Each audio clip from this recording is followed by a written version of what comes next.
देखिए भाई क्या लिखा हुआ है, आवेशित चालकों के संयोजन से, मतलब दो आवेशित चालक हैं, मान लीजिए हमने दो आवेशित चालक हैं जिन पर आवेश क्या है Q1 और Q2 है। इस पर आवेश क्या है Q1 है, उस पर कितना है Q2 है। आप छोटे आवेश भी ले सकते हैं। आवेशित चालकों के संयोजन से, तो संयोजन जोड़ेंगे हम इन्हें बाद में। पहले इसका एक बात बताओ, अगर कोई चालक है Q1, संधारित है कोई चालक मतलब संधारित, तो इसकी धारिता कितनी होगी C1 होगी कि नहीं, इसकी कितनी होगी C2, उसकी अलग क्षमता इसकी अलग क्षमता, क्योंकि आवेश दोनों पे अलग अलग। अब मुझे बताओ जब आवेश होगा तो विभवांतर भी होगा कि नहीं होगा, और इस पे विभवांतर। क्लियर है।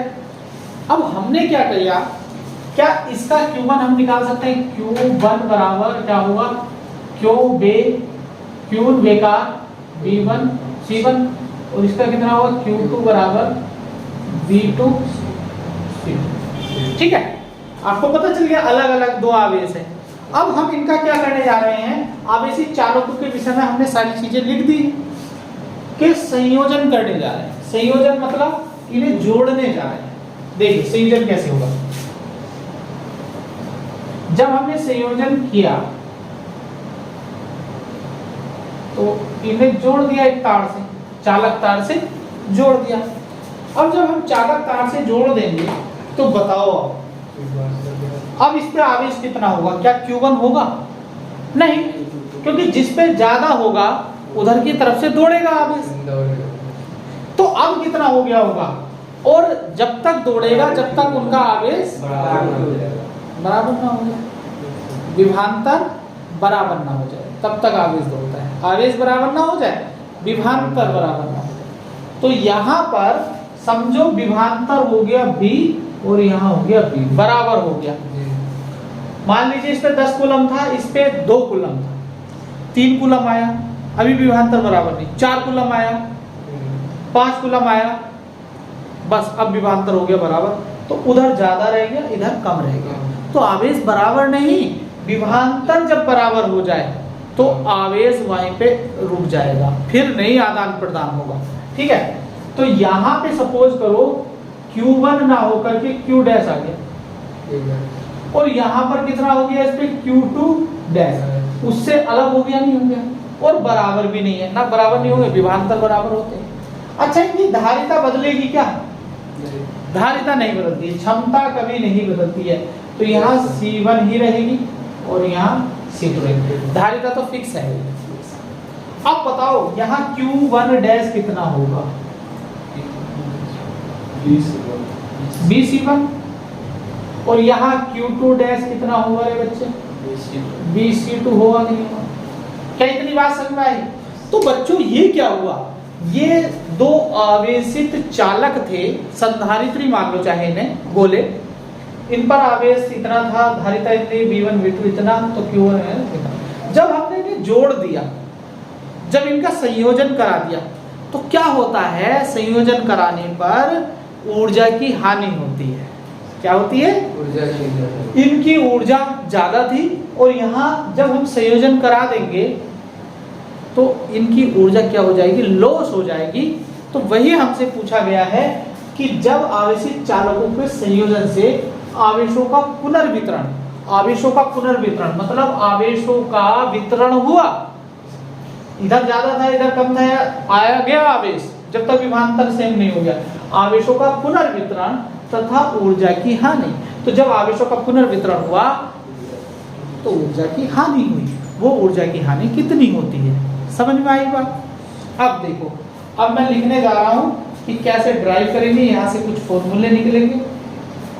तो एक बात बताओ, सबसे पहले क्या, सबसे पहले प्रक्रिया के पूर्व मतलब जोड़ने से पहले, संयोजन से पहले क्या लिखेंगे, संयोजन के पूर्व। भैया संयोजन मतलब जोड़ने से पहले टोटल आवेश बताओ कितना होगा, इनिशियल QI लिख दूं मैं, QI इनिशियल कितना है भैया, Q1 plus Q2, Q1 plus Q2 तो है, इनिशियल आवेश है मार्कर टी बढ़िया। तो क्या मैं ये बढ़िया Q1 की वैल्यू यहाँ लिख सकता हूँ, क्या लिख सकता हूँ C1 V1 प्लस C2 समीकरण नंबर ये हो गया। दूसरा लिखेंगे संयोजन के बाद, संयोजन के बाद भैया संयोजन के बाद कुल आवेश कितना हो गया, तो क्या मैं इसे Q फाइनल लिख सकता हूँ। Q फाइनल कितना है Q1 डैश प्लस, यार गणित वाले तो बहुत अच्छे समझते हैं डेरिवेशन। अब देखिए Q फाइनल बच्चों कितना हुआ, Q1 डैश कितना है C1 B plus C2 B। देखो कॉमन हो गया विभव, जो विभव कॉमन हो जाए, कॉमन मतलब सेम हो जाए, इसे ही तो उभयनिष्ठ बोलते हैं। इसी विभव को हम कहते हैं उभयनिष्ठ विभव। आइए उभयनिष्ठ विभव का फॉर्मूला अभी दिखाते हैं आपको। और कई बार आपसे सवाल में ये पूछा जाएगा कि दो चालक थे और ऐसे ऐसे जोड़ा गया, उनका उभयनिष्ठ विभव निकालिए, है ना। तो आइए, तो समीकरण 1 व 2 से एक बात बताओ, हमने सबसे पहले चैप्टर में एक नियम पढ़ा था आवेश संरक्षण का नियम, कि भैया जितना मेरे ऊपर आवेश है, जितना तुम्हारे ऊपर आवेश है, वो बात ठीक है, मगर जब जुड़ गए तो क्या आवेश लॉस होगा या बढ़ेगा, रहेगा तो उतना ही, तभी तो आवेश संरक्षण, मतलब आवेश जितना पहले था संयोजन से, संयोजन के बाद भी उतना ही रहेगा, जितना Q इनिशियल है उतना ही Q फाइनल है। तो क्या मैं लिख सकता हूं आवेश संरक्षण के नियम से, आवेश संरक्षण के नियम से, तो आवेश संरक्षण का नियम ये कहता है कि आवेश ना तो खर्च होता है ना उत्पन्न होता है, बस कम या ज्यादा मतलब बदलता रहता है। तो Q इनिशियल क्या होगा यहाँ पे, Q फाइनल के बराबर होगा कि नहीं होगा, या मैं इधर फाइनल लिखता हूँ और उधर क्या लिखता हूँ इनिशियल लिखता हूँ, उसकी वजह क्या है बाद में पता चलेगी। चलो मैंने यहाँ लिख दिया C1V plus C2B, Q initial लिख दिया C1V1 प्लस C2V2, यहाँ से मैंने B कॉमन ले लिया, C1 प्लस C2 बराबर C1V1 प्लस C2V2। अब देखिए उभयनिष्ठ विभव का मान निकल के आ गया है C1V1 plus C2V2 upon C1 plus C2। ये बहुत इंपॉर्टेंट है, यही उभयनिष्ठ विभव है, उभयनिष्ठ विभव, उभयनिष्ठ विभव। और कैसे याद करेंगे, बड़े मजे से याद कर लेंगे, V बराबर C1V1 plus C2V2 upon C1 plus C2, है ना। अब इसी में थोड़ा सा करेक्शन कर देंगे कि उभयनिष्ठ विभव और कैसे हो सकता है, V बराबर C1V1 की वैल्यू देखो Q1 है कि नहीं है, प्लस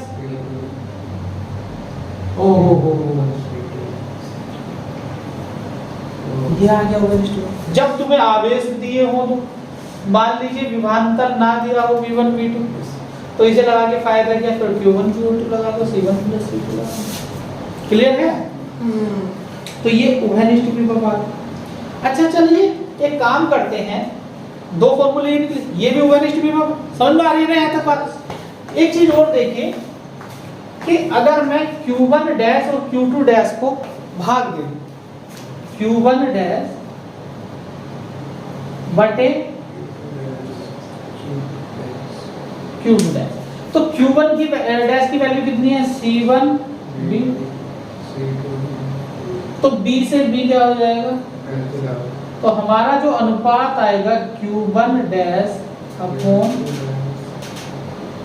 वो कितना आएगा C1 अपॉन, मतलब संयोजन के बाद आवेशों का जो अनुपात होता है, संयोजन के बाद जो आवेशों का अनुपात होता है वो धारिता के अनुपात के बराबर होता है।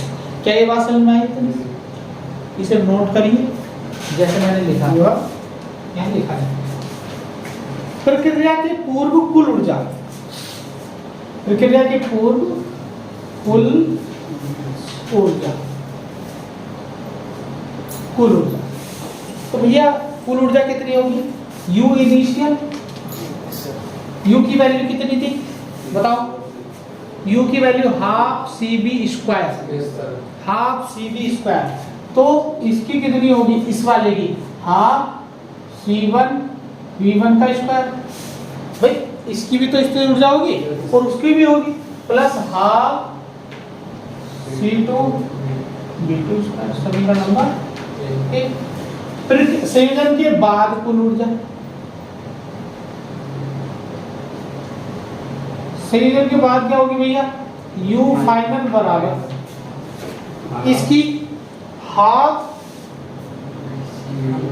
C1 V square plus half C2 V square. समीकरण नंबर 2। अब देखो क्या मैं इसे ऐसे लिख सकता हूं? हाफ C1 प्लस, इसे ऐसे लिख सकता हूं, B हमने कॉमन ले लिया है, तो ये समीकरण 2 हो गई। अब समीकरण 2 में ये B का मान कहाँ रखने पर? उभयनिष्ठ विभव नहीं आता, ये B का मान समीकरण 2 में रखने पर या 1 में रखने पर? 2 में ही रखने पर, B का मान रखने पर। यहाँ पे क्या रख देंगे? B का मान रखने पर। अब B का मान पीछे दे, उभयनिष्ठ विभव, इसे लिख दो उभयनिष्ठ विभव B का मान रखने पर। रखो भाई, तो हमने B का मान कितना रख दिया? हाफ C1 प्लस C2 और B का मान है C1 V1 plus C2 V2 upon C1 plus C2 का होल स्क्वायर। क्लियर है? क्लियर है ये चीज?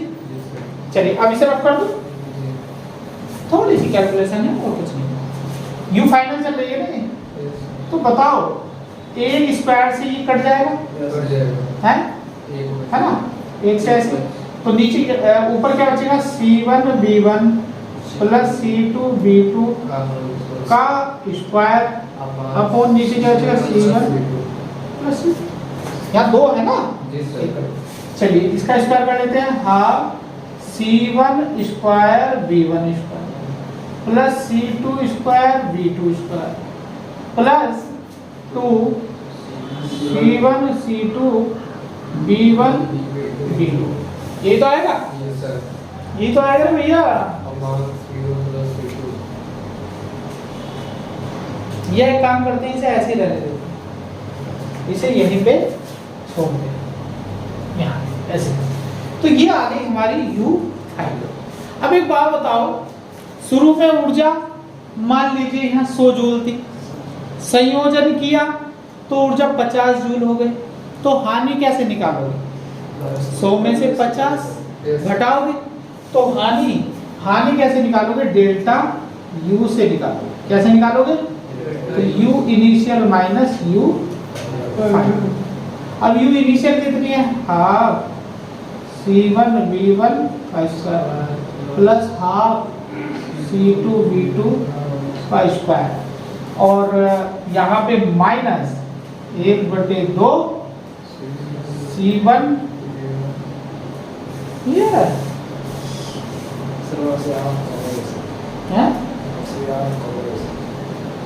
क्या कहा? आप कॉमन लेंगे अभी।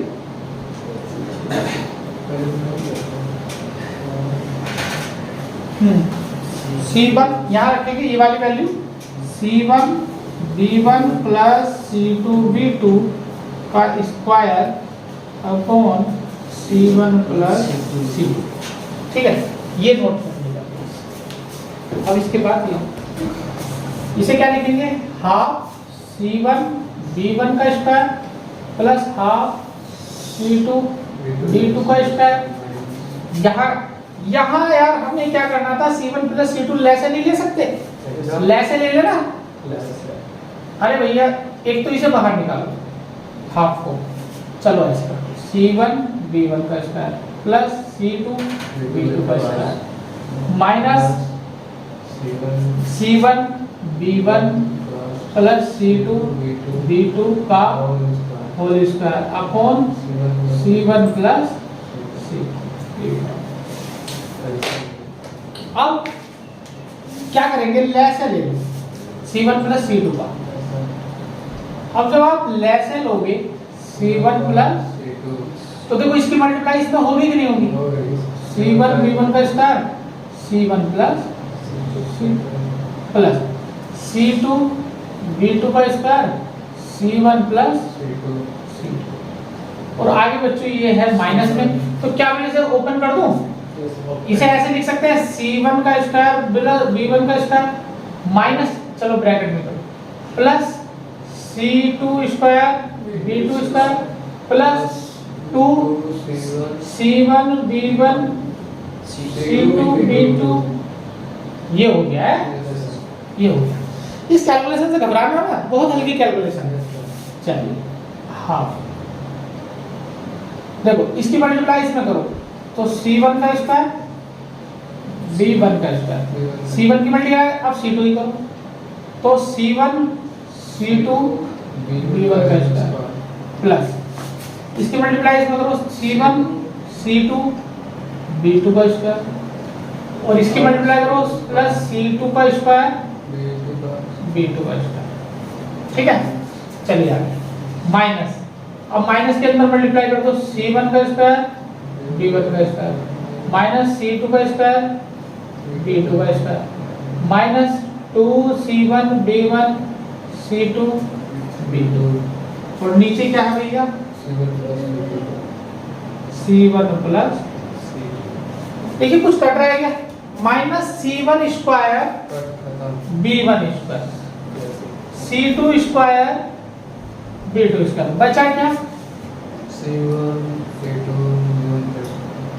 C1 C2 B1 का स्क्वायर है ना, और C1 C2 B2 का स्क्वायर, तो C1 C2 कॉमन हो जाएगा, मगर इसे क्या लिखो, और वहां भी C1 C2 कॉमन है, तो कॉमन ले ले सब में C1 C2 C1 C2। अब यहाँ क्या बचा B1 का स्क्वायर, यहाँ क्या बचा B2 का स्क्वायर, और वहां क्या बचा माइनस 2 C1 C2 तो बाहर आ गए B1 और अपॉन में क्या बचा C1 प्लस। क्लियर, इसे भी रफ कर देते हैं। तो बच्चों बहुत हल्की चीजें आ गई हैं, आ गया है half C1 C2 upon C1 plus C2, और क्या मैं इसे लिख सकता हूँ B1 माइनस B2 का होल स्क्वायर, ये आ गया आपका डेल्टा U, और इसे हम लिख सकते हैं U इनिशियल माइनस U, क्योंकि U इनिशियल मतलब पहले वाले में से घटाया हमने। अब तुमने कैसे पता चला कि B1 माइनस B2 ही होगा, अरे भैया नहीं,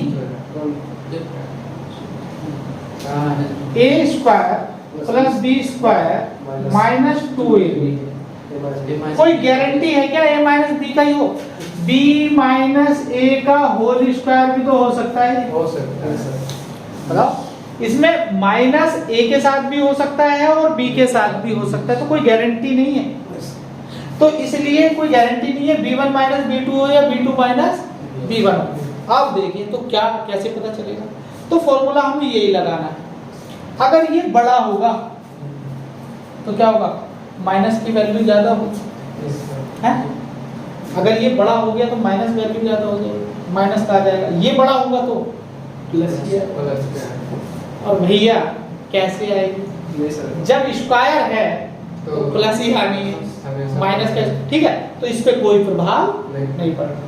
तो यहाँ पे अभी अगर B1 ज्यादा है तो यहाँ U इनिशियल ज्यादा है, U ऐसे, तो ये आपका फॉर्मूला आया भैया सुनहरा। अब देखो इसका यूज कहाँ होगा, इसका यूज होगा बार बार, तो इसे भी डायरेक्ट रट्टा मारना है कि डेल्टा U कैसे निकलता है, half C1 C2 upon C1 plus C2 और b1 माइनस b2 का होल स्क्वायर। यार ये आया कहाँ से?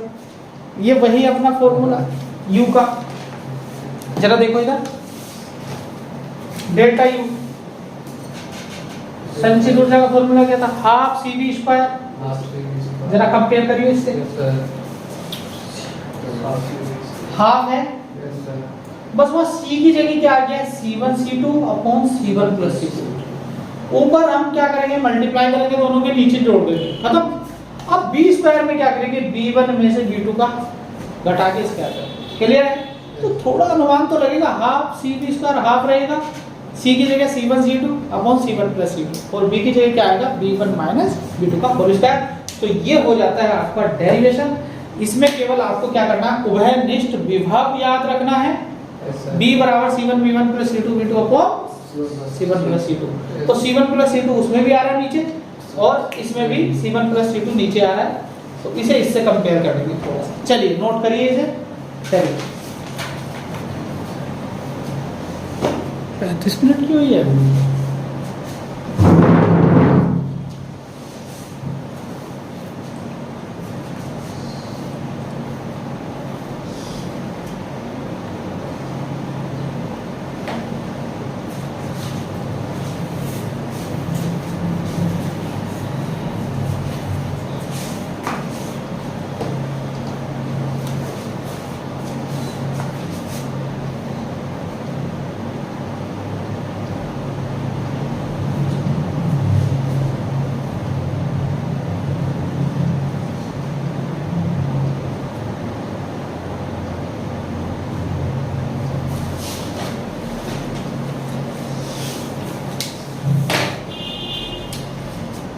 फॉर्मूला तो जानते हो, किसका है?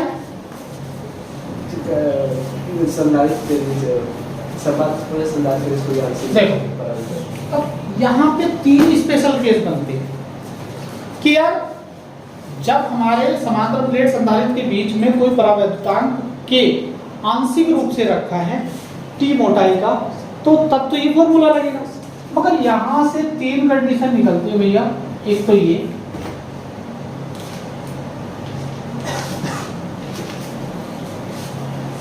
क्या जरा देखिए,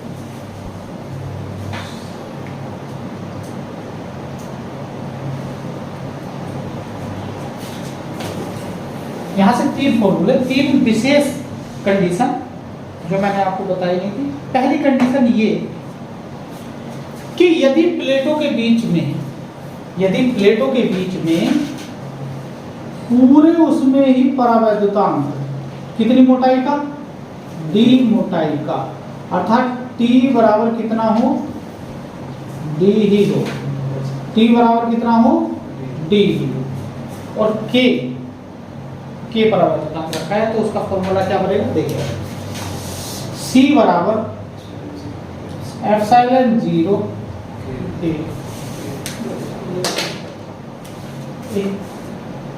अपॉन d माइनस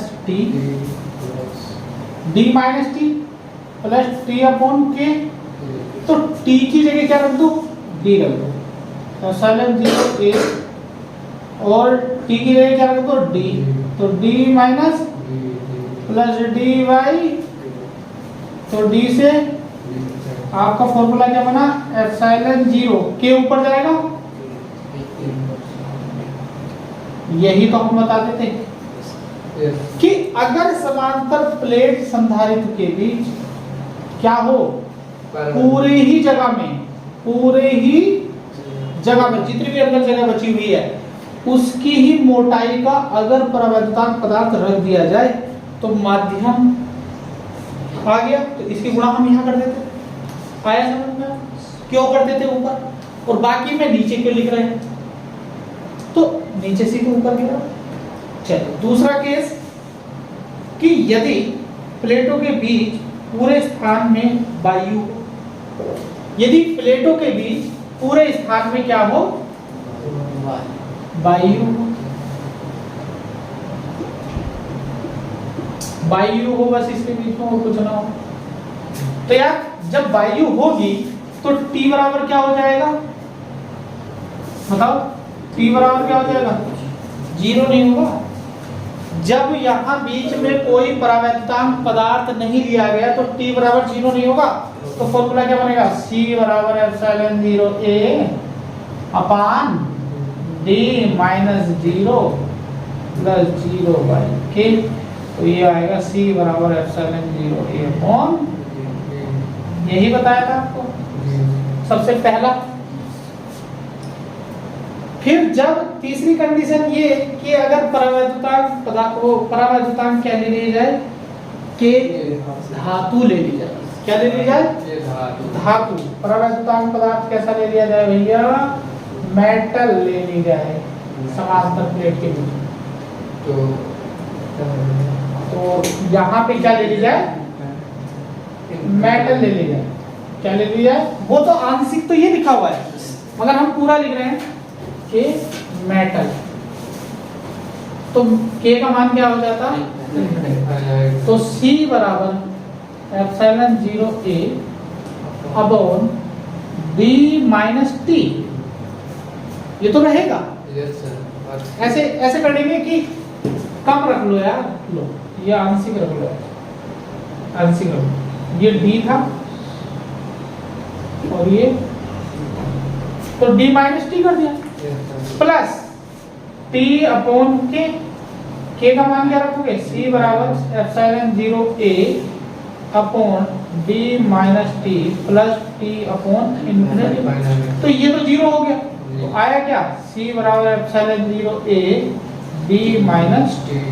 ओहो, इस 3 फॉर्मूले नहीं बने हैं, बस हमारी समझ पे डिपेंड करता है हमें कौन सा लगाना है ना, कौन सा लगाना है।